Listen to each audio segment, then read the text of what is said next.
কি গো স্বপন দা, হ্যাঁ শুনলাম নাকি তোমার খুব শরীর খারাপ। হ্যাঁ ডাক্তার দেখিয়েছো? হ্যাঁ, ডাক্তারের কাছে তো গিয়েছিলাম, ডাক্তার কি বললো? কিন্তু ডাক্তার বললো তোমার বয়স কত, হ্যাঁ, বয়স হিসেবে তোমায় আমি ওষুধ দেবো। ভালো কথা। তাহলে আমি তখন বললাম আমার বয়স আমি কি করে জানবো, সে তো জানে আমার বাবা মা, কিন্তু তারা তো এখন আর কেউ বেঁচে নেই। তাহলে তোমাকে ওষুধ দেবে না? দেবে, ডাক্তার বলল তোমার বার্থ সার্টিফিকেট নিয়ে এসো, বয়স আমি দেখে নেবো। ও আচ্ছা আচ্ছা। আর সেখানেই তো সমস্যা রে। रुको ওই जरा। বার্থ সার্টিফিকেটটা কে রে, যে আমার বয়স জানে, যেটা আমার বাবা মায়ের জানার কথা। তাই আমি ওই বার্থ সার্টিফিকেটকে খুঁজতে যাচ্ছি।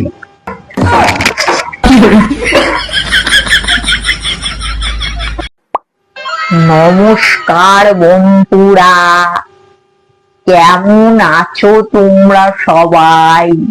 আমি আবার একটা নতুন ভ্লগ নিয়ে এসেছি। এই দেখো, আমি আজকে তোমাদের সামনে দুপুরের খাবার নিয়ে এসেছি গো। কি খাবার জানো? সব ভাজা, ভাত, আলু ভাজা, উচ্ছে ভাজা, পটল ভাজা, কুমড়ো ভাজা, চিতা ভাজা। কি বললাম ভুল, চিতা ভাজা নয়, চিতা ভাজা নয়, কুমড়ো ভাজা, লাউ ভাজা, কাঁচকলা ভাজা। এই দিয়েই আমি এখন ভাত খাবো। তার আগে আমি তোমাদেরকে একটা কবিতা বলতে চাই, তোমরা একটু আমার কবিতাটা শোনো। रुको जरा, सबर करो। বেশ করেছি, প্রেম করেছি, করবই তো। ইশারায় ডাক লেখাছে, মনে ঠিক মন আছে, পেখমে রং লেগেছে। কি হচ্ছে? কি হচ্ছে? তুই তোর ফোন পাচ্ছিস? ঘাট এখান থেকে, জানোয়ার কোথাকার। আমাকে একটু ভিডিও করতে দেবে না? কত ছাড়া বদমাস ছেলে। যা, তুই খেয়ে যা।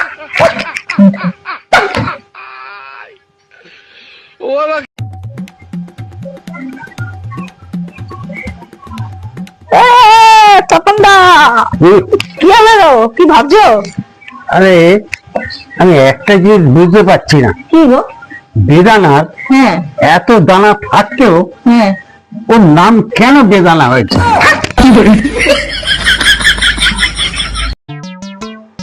অনেক সাধ করে বিএড করতে ভর্তি হলাম। আমার মা আর আমার হাজবেন্ডের ইচ্ছায় যে বিএডটা করেই ফেলো। যাই হোক, বাংলা নিয়ে বিএডটা আমি করতে ঢুকলাম।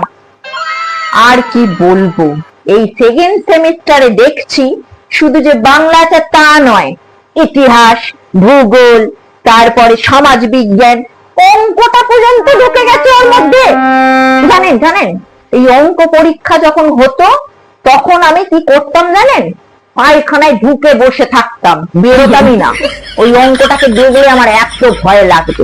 আর এখন সেই অঙ্কটাই আবার এসছে। হ্যাঁ, ও আমার পেছন ছাড়বে না। কি রে বাবা, লজ্জা শরম নেই তোর? যা না এখান থেকে।